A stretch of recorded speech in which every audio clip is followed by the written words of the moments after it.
নাহিদ এবং আসিফ সাহেবরা পদত্যাগ করতে যাচ্ছেন বলে ইতিমধ্যেই খবর পত্রপত্রিকায় প্রকাশিত হচ্ছে। বাংলাদেশের উপদেষ্টা মণ্ডলীর সদস্য হিসেবে তারা শপথ নেওয়ার পর থেকে এই প্রথম কোনো পত্রপত্রিকায় খুব গুরুত্ব সহকারে নিউজটি ছাপা হয়েছে। আপনারা জানেন, বাংলাদেশের এক দফা আন্দোলন ঘোষণা করেছিলেন আমাদের ছাত্রদের মধ্য থেকে প্রাণপ্রিয় ছাত্রনেতা জনাব নাহিদ সাহেব এবং আসিফ মাহমুদ ভুইয়া। তিনি সেই ছাত্র আন্দোলনের অগ্রণী ভূমিকা পালন করে জুলাই বিপ্লবে নেতৃত্ব দেওয়া আরেকজন বিপ্লবী সৈনিক। এই দুই সৈনিক নতুন একটি রাজনৈতিক দল, যেই দলটি ছাত্রদের মধ্য থেকে প্রতিষ্ঠিত হবে এ ধরনের বিভিন্ন গুঞ্জন, আলোচনা, ইভেন তাদের পক্ষ থেকেও বিভিন্ন জায়গা থেকে মন্তব্য, বক্তব্য চলে এসেছে। আজকের বাংলাদেশের অন্যতম পত্রিকা আমার দেশ পত্রিকার নিউজ পোর্টালে এটা পাবলিশড হয়েছে এবং এর বাহিরেও বাংলাদেশের অন্যান্য জাতীয় সকল পত্রিকাই নাহিদ আসিফ সাহেবদের পদত্যাগের বিষয়টি গুরুত্ব সহকারে প্রকাশ পেয়েছে।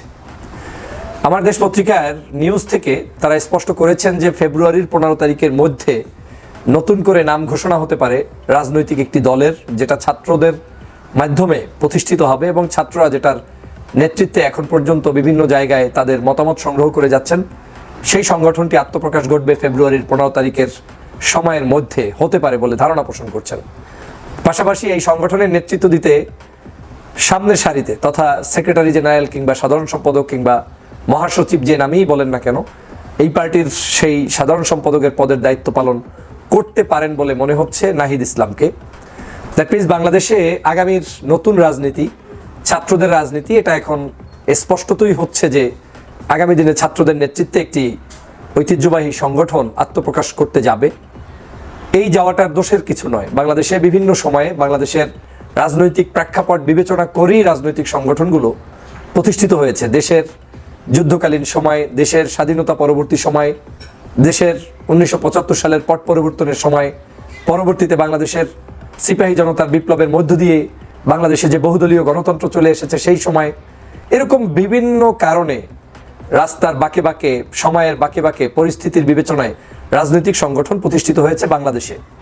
ঠিক তেমনি বাংলাদেশে এখন নতুন রাজনৈতিক সংগঠন এটা আসবেন, এটা প্রত্যাশিত ছিল এবং এটা যে সত্য তা আবার প্রমাণ হচ্ছে এই ফেব্রুয়ারির 15 তারিখের মধ্যে এই সংগঠনটি আসার মধ্য দিয়ে। আমরা এই সংগঠনগুলোর অনেকগুলো পরিস্থিতি বিবেচনায় কেউ ভালো করেন, কেউ খারাপ করেন। যেমন বাংলাদেশের পরিস্থিতি বিবেচনায় শহীদ রাষ্ট্রপতি জিয়া রহমান যখন বাংলাদেশের মানুষের নেতৃত্ব দিয়ে রাজনৈতিক সংগঠন প্রতিষ্ঠা করলেন, বাংলাদেশ জাতীয়তাবাদী দলের নেতৃত্ব দিলেন, সেই সময় জনগণের কাছে তার আস্থা এবং বিশ্বাস এবং কর্মপদ্ধতির কারণে এবং আওয়ামী বিরোধিতার কারণে, সেই সময় আওয়ামী লীগের অত্যাচার, জুলুম, নির্যাতনের কারণে মানুষ বেঁচে থাকার মাধ্যম হিসাবে এবং দেশের মানুষকে একটি সুন্দরতম জায়গায় নিয়ে যাবেন সেই হোপের উপর ভিত্তি করে বাংলাদেশ জাতীয়তাবাদী দল কিন্তু খুব ভালোভাবে জনগণের মণিকোঠায় স্থান অর্জন করে নিয়েছেন, জনপ্রিয় হয়েছেন। পরবর্তীতে দেশনেত্রী বেগম খালেদা জিয়ার হাত ধরে, তারপরে বর্তমানে তারুণ্যের অহংকার জনাব তারেক রহমানের হাত ধরে এই দল পরিচালিত হচ্ছে, জনপ্রিয়তায় এখনও বাংলাদেশে শীর্ষে অবস্থান করছে বলে জনগণ মনে করেন। তো স্বভাবতই ছাত্ররা যেহেতু 24-এর নেতৃত্ব দিয়েছে, জুলাই বিপ্লব আমরা নিশ্চয়ই জানি যে ছাত্র সংগ্রামের মধ্য দিয়ে হয়েছে।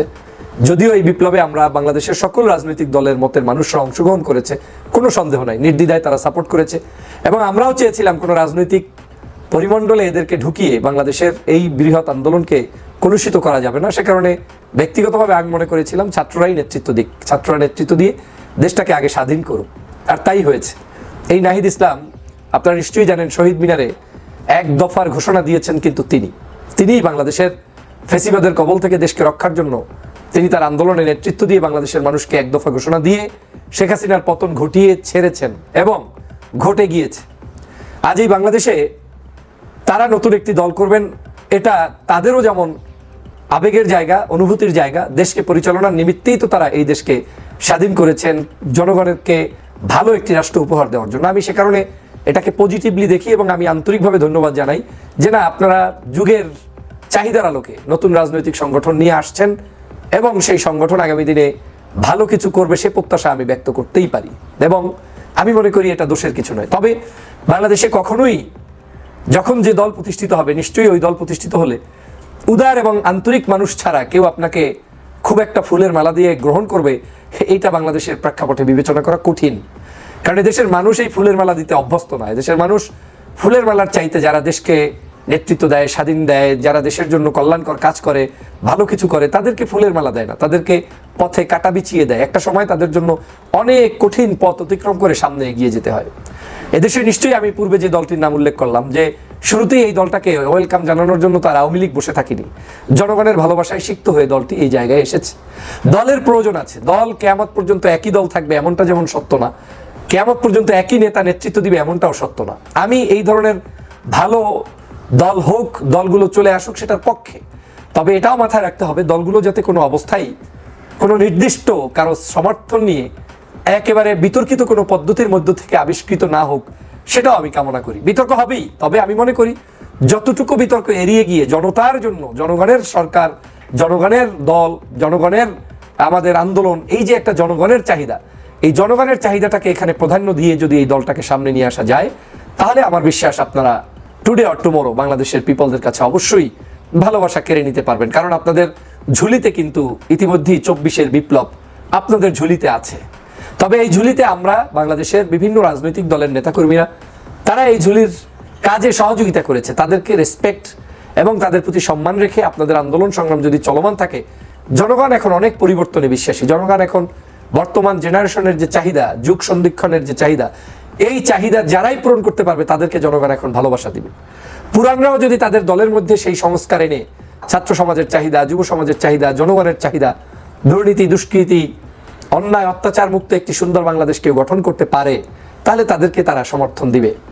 আমি তেমনটাই ভাবছি আপনাদেরকে নিয়েও, যে আপনাদেরকে যদি আপনারা সত্যিই ঐক্যবদ্ধভাবে ইউনিক পিপলদেরকে নিয়ে, যোগ্যতা সম্পন্ন মানুষদেরকে নিয়ে, দেশপ্রেমিক মানুষদেরকে নিয়ে দলমতের ঊর্ধ্বে উঠে সমগ্র দেশবাসীকে একটা স্বপ্ন দেখাতে পারেন, যদি স্বার্থের বিরাজলে আপনারা আটকে না যান, যে আমার কারণ আমি ছাড়া আর কেউ না, এইরকম মানসিকতা যদি আপনাদের ভিতরে না থাকে, যদি উদার গণতান্ত্রিক এবং জনগণের মূল যে পালস সেটা বুঝতে সক্ষম হন, তাহলে অবশ্যই আপনাদের আন্দোলন এবং রাজনীতিকেও কেউ কোনোদিন ঠেকিয়ে রাখতে পারবে না। মনে রাখবেন, কেউ ঠেকাতে গেলে তারা ঠেকে যাবে, আপনারা উঠে যাবেন, কিন্তু আপনাদের নীতি, নৈতিকতা, আদর্শ এবং আপনাদের ভিতর ভাইয়ের সম্পূর্ণটা জনগণের কাছে ক্লিয়ার থাকতে হবে। আমি অগ্রিম আপনাদেরকে অভিনন্দন জানাই। যদিও অফিসিয়ালি আপনারা কোনো স্টেটমেন্ট এখনো দেননি, কিন্তু আপনারা দিবেন এটা মনে হচ্ছে পত্রপত্রিকার বিবেচনার আলোকে, তাদের নিউজের ধাঁচে আমি আজকের এই কথাগুলো বললাম।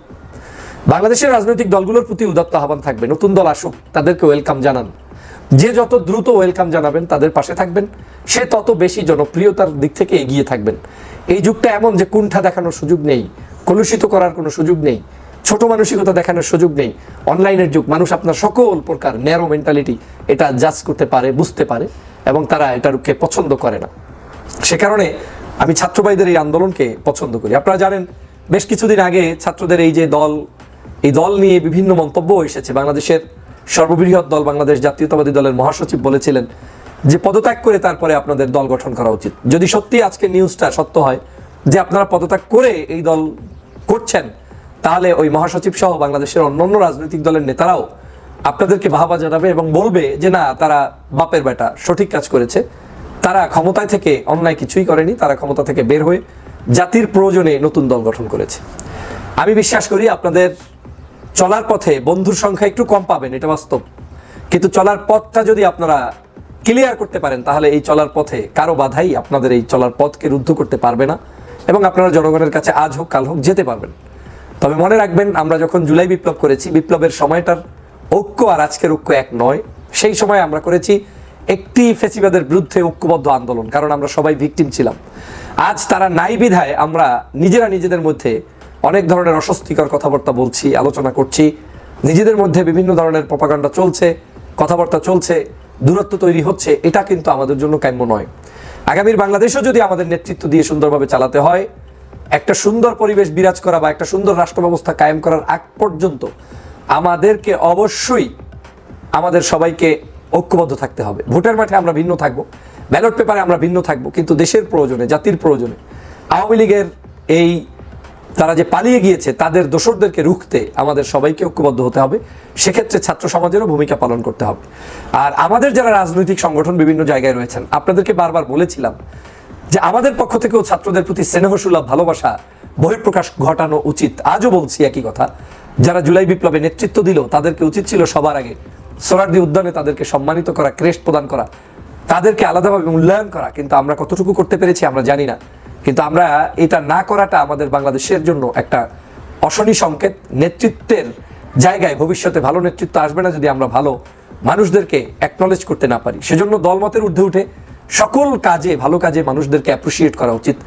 আজ ছাত্র বন্ধুরা আমাদের এই নেতৃত্ব দিয়ে দেশকে স্বাধীন করেছে বিদায়ী এখন এই বাংলাদেশে এই মুহূর্তে আপনি আমি আমরা দল করছি, কথা বলছি। দেশনেত্রী বেগম খালেদা জিয়া দেশে চিকিৎসা নিচ্ছেন, হাজার হাজার লক্ষ লক্ষ মামলা থেকে ছাত্ররা ছাত্রীরা দেশের বিভিন্ন নাগরিকরা মুক্তি পাচ্ছে। জেলের মধ্যে বন্দী থাকা বহু মানুষ যারা 17 বছর 20 বছর জেল খেটেছে তারা এখন মুক্তি পাচ্ছে। এটাই স্বাধীনতার স্বাদ।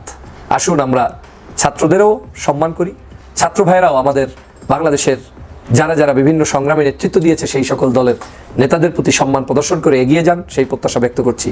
ভালো থাকবেন, সুস্থ থাকবেন, আল্লাহ হাফেজ।